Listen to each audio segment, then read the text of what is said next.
The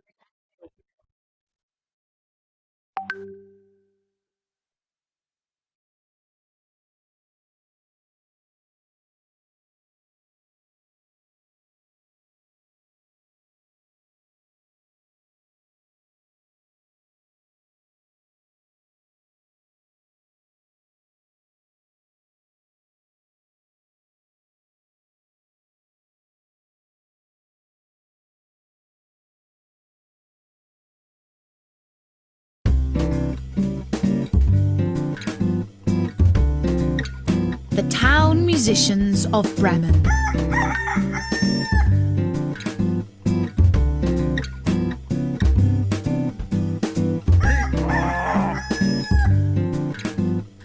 Hello, this is Natasha, and Prince Bertie the Frog has asked me to tell you a tale about 4 animals who ran away to form a band and play music. They were so successful that the Brothers Grimm wrote a story about them. Their band was called the Town Musicians of Bremen.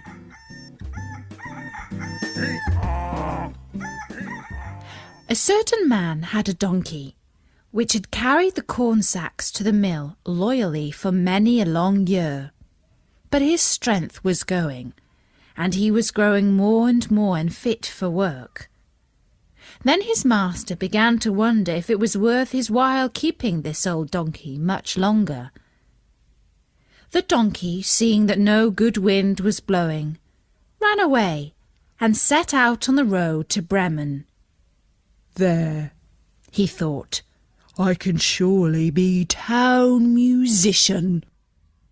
When he had walked some distance, he found a dog lying on the road, gasping like one who had run till he was tired. What are you gasping so for, you big fellow? Asked the donkey. Ah, replied the dog, as I am old and daily grow weaker and can no longer hunt, my master wanted to kill me, so I ran away. But now how am I to earn my bread? I'll tell you what, said the donkey. I am going to Bremen, and shall be a town musician there. Go with me, and work also as a musician.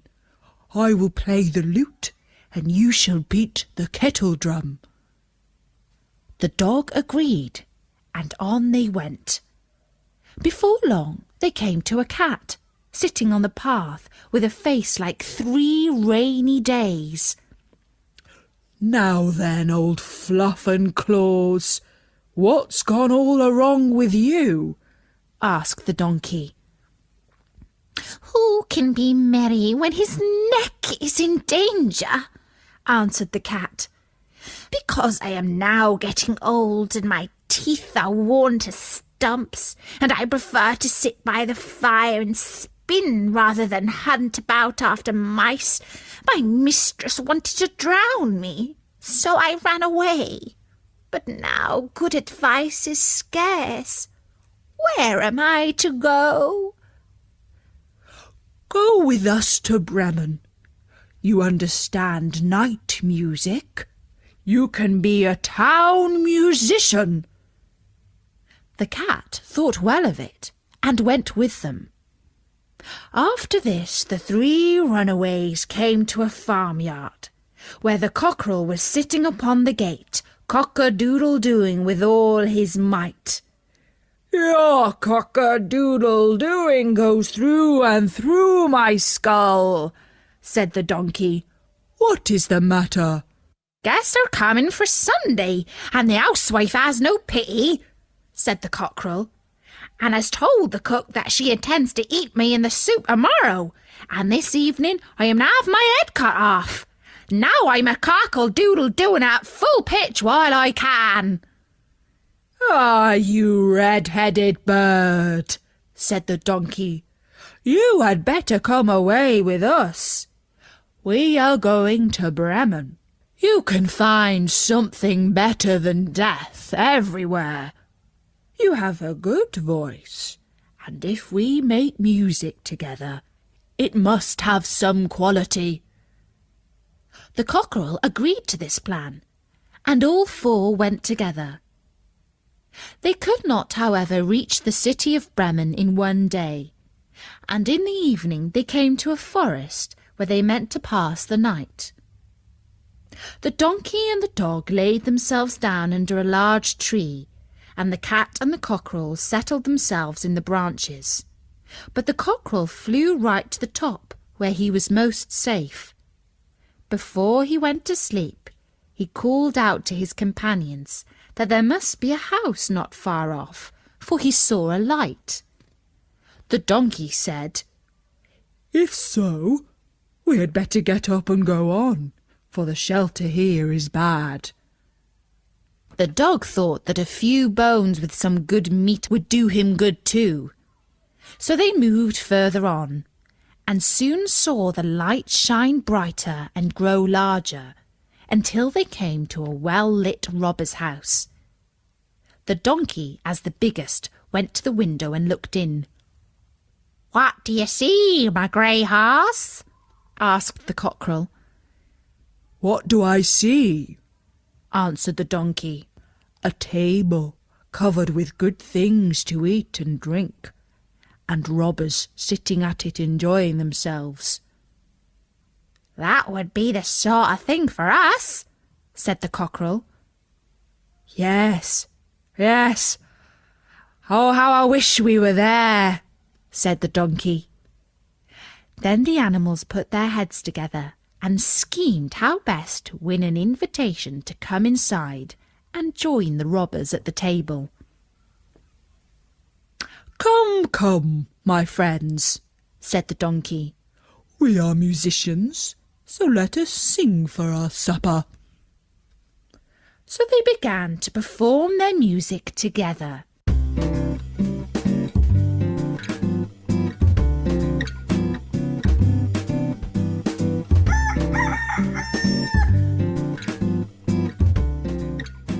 The donkey brayed.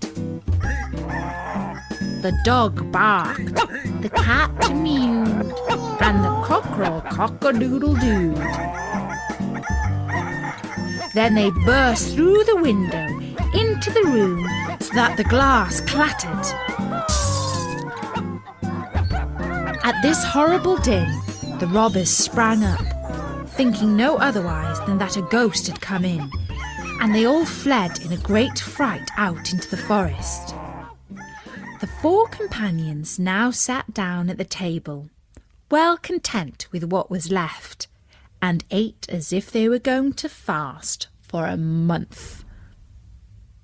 As soon as the four musicians had done, they put out the light, and each found a sleeping place according to his nature and to what suited him best. The donkey laid himself down upon some straw in the yard, the dog behind the door, the cat upon the hearth near the warm ashes, and the cockerel perched himself upon a beam on the roof, and being tired from their long walk, they soon went to sleep. When it was past midnight, and the robbers saw from afar that the light was no longer burning in their house, and all appeared quiet, the captain said, "We ought not to let ourselves be frightened out of our wits," and ordered one of them to go and examine the house. The messenger, finding all still, went into the kitchen to light a candle, and taking the glistening fiery eyes of the cat for burning coals, he held the candle to them to light it. But the cat did not understand what he meant to do, and flew in his face, spitting and scratching. He was dreadfully frightened, and ran back to the door, but the dog, who lay there, sprang up and bit his leg, and as he ran across the yard by the straw heap, the donkey gave him a smart kick with its hind foot. The cockerel, too, which had been awakened by the noise, and had become lively, cried down from the beam, "Cock-a-doodle-doo!" Then the robber ran back as fast as he could to his captain and said, "Oh, there is a horrible witch sitting in the house, who spat on me and scratched my face with her long claws, and by the door stands a man with a knife who stabbed me in the leg, and in the yard there lies a monster who beat me with a wooden club, and above, upon the roof, sits the judge, who called out, 'Bring the rogue here to me.' So I got away as well as I could." After this, the robbers did not trust themselves in the house again. But it suited the 4 musicians of Bremen so well that they did not care to leave it any more. And that's the story.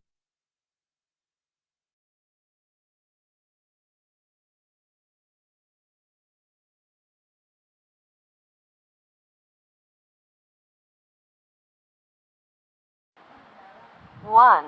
When a bronze statue of the town musicians of Bremen was erected.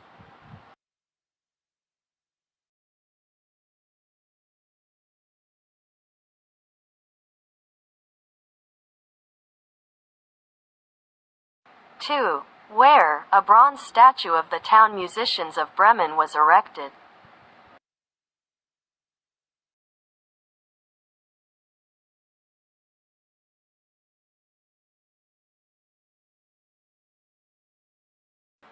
3. Who wants to kill the dog?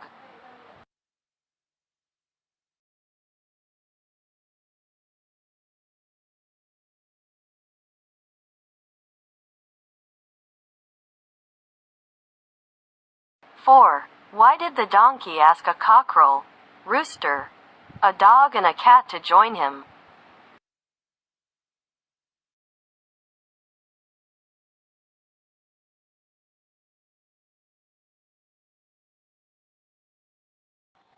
5. What does the donkey do when began to perform their music together?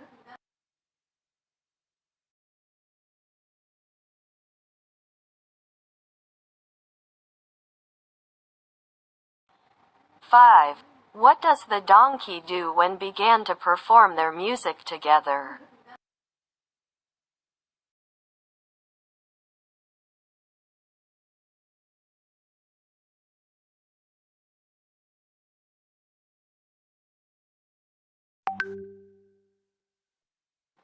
6. A bronze statue of the town musicians of Bremen was blah blah blah in 1953 in front of the City Hall in Bremen.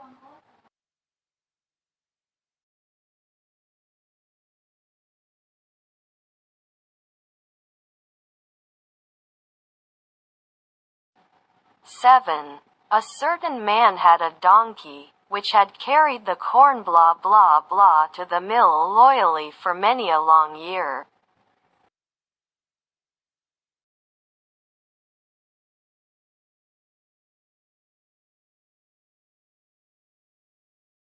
8. Gasping like one who had run until he was tired. What are you gasping so for, you big blah blah blah?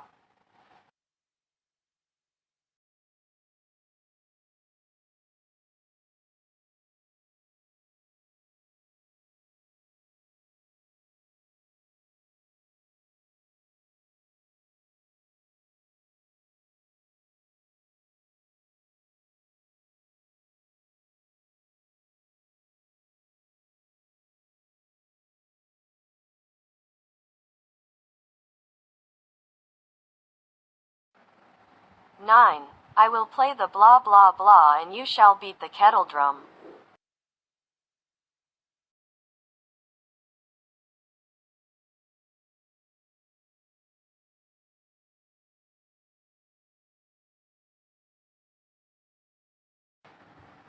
10. Now then, old blah blah blah and claws, what has gone so wrong with you?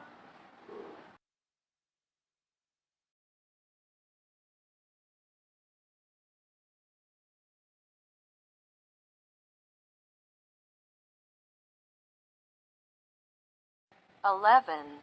Because I am now getting old, my teeth are worn to blah blah blah, and I prefer to sit by the fire and spin, rather than hunt about after mice.